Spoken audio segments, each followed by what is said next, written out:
177.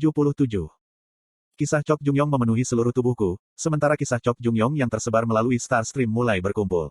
Itu adalah cerita yang bagus yang meningkatkan status keberadaan hanya dengan membaca. Kisah, Darah Naga, telah dikenal. Kisah, memusnahkan tentara dengan satu pedang, telah menjadi terkenal.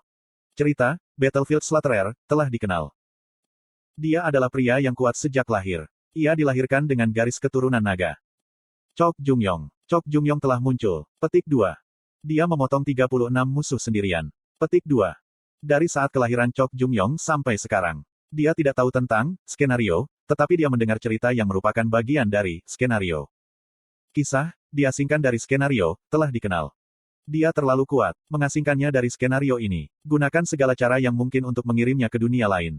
Petik 2. Saya menyaksikan sejarah yang berlalu dan merasakan kemarahan, kesedihan, kegembiraan dan frustrasi, seperti halnya Chok Jungyong. Setelah perasaan emosional, wajah dan tubuh Chok Jungyong terlihat. Saya belum pernah melihat Chok Jungyong sebelumnya, tetapi saya tampaknya mengenalnya lebih baik daripada orang lain. Kisah ini adalah Chok Jungyong. Mengapa kamu pergi sejauh ini untuk membantuku? Siapa tahu, mengapa? 5 rasi bintang di Ganpyeongui dikonsumsi sebagai imbalan untuk memanggil Chok Jungyong. Namun, hal yang dia lakukan untuk saya sekarang jauh melampaui 5 rasi bintang. Tidak ada rasi bintang yang akan mengungkapkan dasar ceritanya kepada inkarnasi. Selain itu, Chok Jungyong bukan sponsor saya. Aku sepertimu. Salah satu cerita Chok Jungyong mengalir ke kepalaku. Kisah, seseorang yang melawan takdir, telah dikenal. Tempatkan nasib padanya. Orang ini harus mati. Petik 2. Kata-kata rasi bintang itu mengejutkan saya. Saya tahu bahwa Chok Jungyong telah dianiaya. Saya tidak tahu dia terpengaruh nasib, sama seperti saya. Dahulu kala, Chok Jungyong mengalami hal yang sama karena rasi bintang. Saya melihat jendela notifikasi yang meningkat. Kisah, seseorang yang melawan takdir, telah dimulai. Kisah Chok Jungyong adalah kisah saya. Chok Jungyong tertawa. Ukurannya tidak sama dengan nasibmu. Hanya ada satu nebula yang melakukan hal sialan ini padaku. Chok Jungyong berbicara saat dia melihat dunia melalui mataku. Pada waktu itu, saya selamat dengan bantuan Hongik. Namun, saya masih sering memikirkannya. Saya seharusnya tidak menerima bantuan nebula. Roh Chok Jungyong muncul dari dadaku. Itu sebabnya aku ingin membantumu. Dia mengangkat pedang di tanganku dan mengambil postur tertentu. Dewa luar, yang hampir menelan ibu sang pendiri, meraung. Chok Jungyong juga mengeluarkan semua auranya. Iman yang tak terputus di tanganku menangis dengan keras. Pedang yang bagus. Pedang itu bergetar seolah menanggapi ucapan itu. Kekuatan sihirku berkurang, seperti ada lubang tanpa dasar, sementara partikel eter murni berkumpul di pedangku. Bila eter yang panjangnya lebih dari 10 meter terbentuk. Saya bergetar dari kekuatan yang hebat dan berusaha untuk tidak kehilangan fokus. Aku akan meminjamnya sebentar. Tubuhku sepenuhnya dimiliki oleh Chok Jungyong dan aku mulai berlari dengan iman yang tak terputus di tanganku. Itu adalah kelebihan yang tidak bisa saya atasi, meskipun statistik saya secara keseluruhan berada di atas level 100. Tulang-tulang di tubuh saya berderit dan kelompok itu meledak, membentuk kawah besar. Saya yakin bahwa saya dapat memotong apapun dengan kekuatan ini. Namun, saya diliputi perasaan putus asa begitu saya melompat ke dalam kekosongan dan mengkonfirmasi musuh. Itu adalah emosi yang saya rasakan saat tinggal di dunia manusia. Bisakah saya membunuh benda sebesar itu? Dewa luar melampaui aula besar melampaui imajinasi hanya dari ukuran. Diameter tubuh saja setidaknya 1 kilometer. Masing-masing dari 12 kaki yang melekat pada tubuh memiliki diameter beberapa puluh meter. Meski begitu, bahkan belum 1/5 dari jumlah itu telah berlalu. Jika semua orang ini muncul, siapa yang bisa membunuhnya? Chok Jungyong membaca keputusasaanku dan tertawa. Aku Chok Jungyong. Rasanya dunia mendengarkan. Atau itu adalah deklarasi untuk seluruh Starstream. Pemimpin militer terkuat di semenanjung Korea. Lalu pedang itu bergerak. Ada saat ketika saya tidak tahu apa yang saya lakukan, meskipun menjadi orang yang melakukan tindakan. Itu adalah ilmu pedang dari Chok Jungyong. To Sword Style, To Sword Mountain Chop. Pedang Chok Jungyong bergerak. Itu bukan pedang untuk memotong manusia. Itu bukan pedang untuk memotong monster. Itu adalah pedang untuk memotong alam. Bilah yang tingginya lebih dari 10 meter bergerak 2 kali berturut-turut. Ini adalah suara retakan raksasa. Itu tampak lebih seperti kegelapan yang mengalir daripada darah dan melihat lebih dekat, kegelapan itu tampak seperti huruf cetak. Saya mengenalinya sebagai kisah Dewa Luar. Di satu sisi, Dewa Luar adalah jenis keberadaan yang sama dengan rasi bintang. Bersamaan dengan teriakan, tentakel dewa dipisahkan dari batang tubuh dan jatuh ke tanah. Itu seperti sebuah bangunan besar yang jatuh. Inkarnasi yang mengherankan dievakuasi ke segala arah sementara aku terkejut dalam arti lain. Manusia bisa memotong sesuatu seperti ini. Saya merasa kagum pada makhluk yang terlahir sebagai manusia tetapi melampaui manusia. Namun, rasa sakit yang mengerikan datang setelah takjub. Ha heok, kuoh. Saya mulai mengerang karena rasa sakit yang luar biasa. Badai dahsyat menghantam tubuh saya. Saya menggigil seperti seseorang yang disetrum oleh ratusan ribu volt. Tulang di tangan yang mengayunkan pedang dihancurkan dan pikiranku layu seperti serangga yang hancur. Kekuatan yang kuat datang dengan tanggung jawab besar dan di dunia ini, nama tanggung jawab ini adalah probabilitas. Namun, saya belum siap untuk mengambil tanggung jawab. Rasi bintang, pedang pertama Goryo, menatapmu. Chok Jungyong berbagi probabilitas tetapi saya masih terlalu lemah untuk menangani kekuatannya. Chok Jungyong menghela nafas. Lebih lemah dari yang saya kira. Saya pikir Anda mampu membayar sebanyak ini karena Anda adalah rasi bintang. Saya ingin mengatakan bahwa dia memiliki terlalu banyak kekuatan kasar tetapi kata-kata saya tidak muncul. Batuk, celana, celana, celana, petik 2. Alih-alih memuntahkan makanan, saya malah menyalakan listrik. Aku duduk di tanah dan menghela nafas selama beberapa menit sebelum aku nyaris berhasil lolos dari kemungkinan badai. Saya mendongak dan melihat adegan yang dibuat oleh Chok Jungyong. Pedang yang memotong gunung. Chok Jungyong telah mengubah 2 dari 12 tentakel menjadi kain dari satu serangan. Dengan kata lain, dia memotong 2 gunung. Namun, ada 10 gunung dan batang yang tersisa. Suara Chok Jungyong gelap. Kurung siku buka. Itu tidak cukup. Mungkin saja kalau aku bisa menggunakan lebih 3 pedang. Ada lebih dari 3 pedang.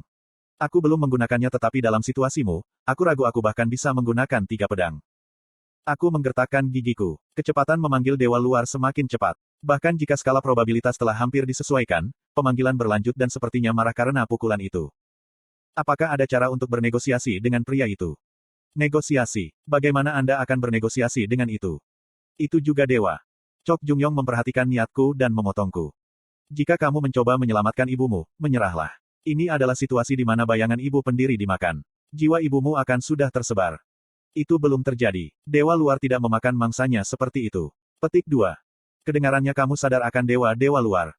Chok Jungyong tidak tahu. Saya benar-benar tahu dewa luar. Saya sekali lagi melihat penampilannya. 2 tentakel raksasa dan tubuh ditutupi kabut tebal, membuatnya tidak terlihat. Tubuh, yang mengingatkan pada kanal raksasa, memprovokasi kekaguman kosmik hanya melihatnya. Tidak ada keraguan. Yo Jong-hyuk dari regresi ke-136 bertempur melawan dewa ini. Bahkan, ketika saya sedang duduk dan mencoba bernapas, Yo Jong-hyuk sedang bertarung melawan tentakel lain. Dengan menggunakan kekuatan transendensi bersama dengan transformasi tubuh raksasa, Yo Jong-hyuk tampak seperti setengah dewa yang telah turun. Kekuatan Breaking the Sky Sword bergerak melampaui tentakel dan itu bergetar menyakitkan. Menggunakan kekuatannya sendiri, Yo Jong-hyuk merusak dewa luar. Tingkat itu masih tidak signifikan dibandingkan dengan Chok Jungyong tetapi Chok Jungyong berbicara dengan suara yang mengagumi. Ini mengingatkan saya pada saya di masa jayaku. Dengan bakat seperti ini, dia mungkin bisa menyusulku setelah waktu yang lama. Yo Jong-hyuk menghindari tentakel yang bergerak dan memotong sepertiga dari tentakel. Namun, ada batas pukulan yang bisa dia tangani. Yo Jong-hyuk melangkah mundur dan tersentak. Kim Dokja, orang ini adalah Eater of Dreams. Saya bertemu dengannya di regresi kedua. Setelah dimakan olehnya, Anda akan tinggal di ruangnya selama sisa hidup Anda dan memiliki cerita Anda diekstraksi. Anda tidak boleh memasuki mulutnya. Petik 2. Itu informasi yang sudah saya ketahui tetapi saya tetap mengangguk. Saat Yo Jong-hyuk dan aku pulih, pemanggilan dewa terus dipercepat. Sekarang hampir sepertiga dari tubuhnya dipanggil. Tentakel yang dipanggil mulai kerusuhan dan lanskap ratusan meter di sekitar mereka benar-benar hancur. Beberapa inkarnasi menjerit saat mereka dihantam oleh tentakel. The Eater of Dreams bukan, yang lama, tapi itu masih dewa kosmik. Kisah-kisah dari bumi tidak bisa menghadapinya kecuali mereka bergabung. Chok Jungyong berbicara dengan suara gelap. Kurung siku buka. Jika dia sepenuhnya turun, itu tidak mungkin bahkan dengan kekuatanku. Kita harus menyerang sekarang. Namun, situasinya sama sekali tidak menguntungkan bagi kami. Spark terbang begitu Chok Jungyong menarik ceritanya lagi, menghancurkan hatiku. Probabilitas sialan ini tidak membantu sama sekali. Ini semua kemungkinan yang bisa saya gunakan, meskipun dewa luar dipanggil. Arti ini sederhana. Seseorang telah menetapkan jumlah probabilitas yang dapat digunakan untuk kita. Bodoh bertanya siapa di balik ini. Aku menggigit bibirku dan darah mengalir ke bawah. Kita masih harus melakukannya. Gunakan gaya 3 pedang. Petik 2.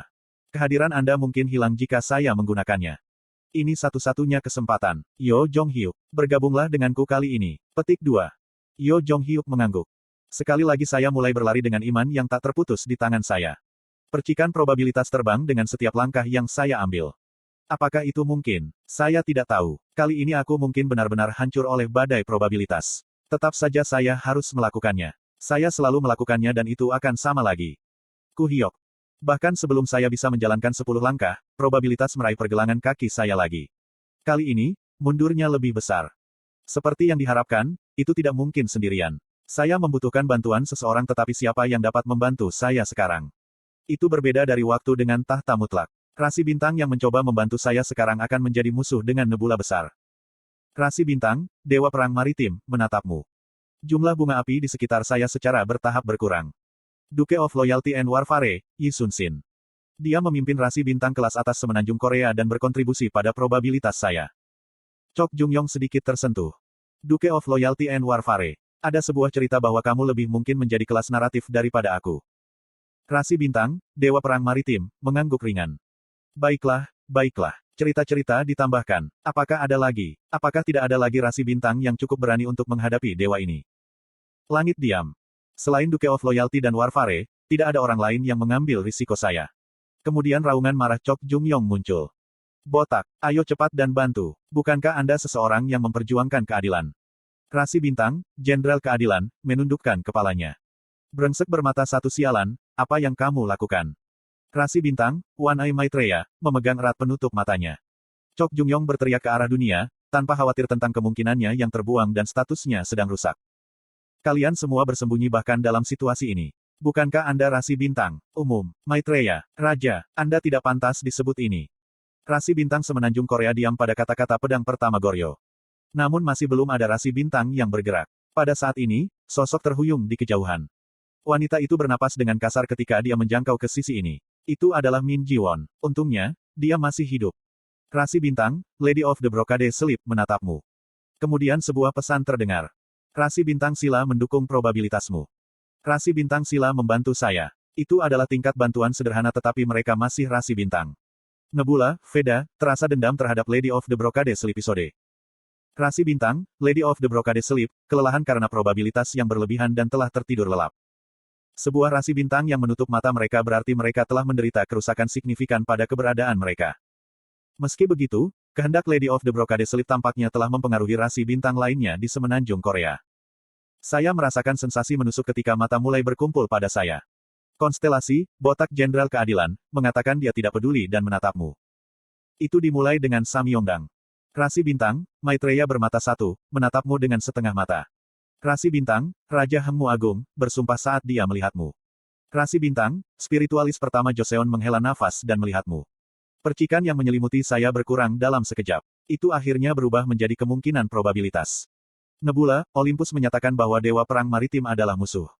Nebula, Papirus sangat marah di rasi bintang semenanjung Korea. Berkat saya, seluruh semenanjung Korea tertutup awan perang. Chok Jung-yong tertawa. Inilah sebabnya saya mengutuk tanah ini tetapi saya tidak bisa pergi. Berjuang sampai mati dengan beberapa orang. Minimal persiapan tercapai. Akhirnya, Chok Jung-yong menyiapkan gaya tiga pedangnya. TL Note, saya tiba-tiba menerima pemberitahuan tentang konferensi kerja mendadak yang harus saya datangi sebagai pengganti pada akhir pekan. Saya akan menuju negara bagian lain besok sehingga sisa bab minggu ini akan diposting pada akhir hari ini. Sampai jumpa Senin.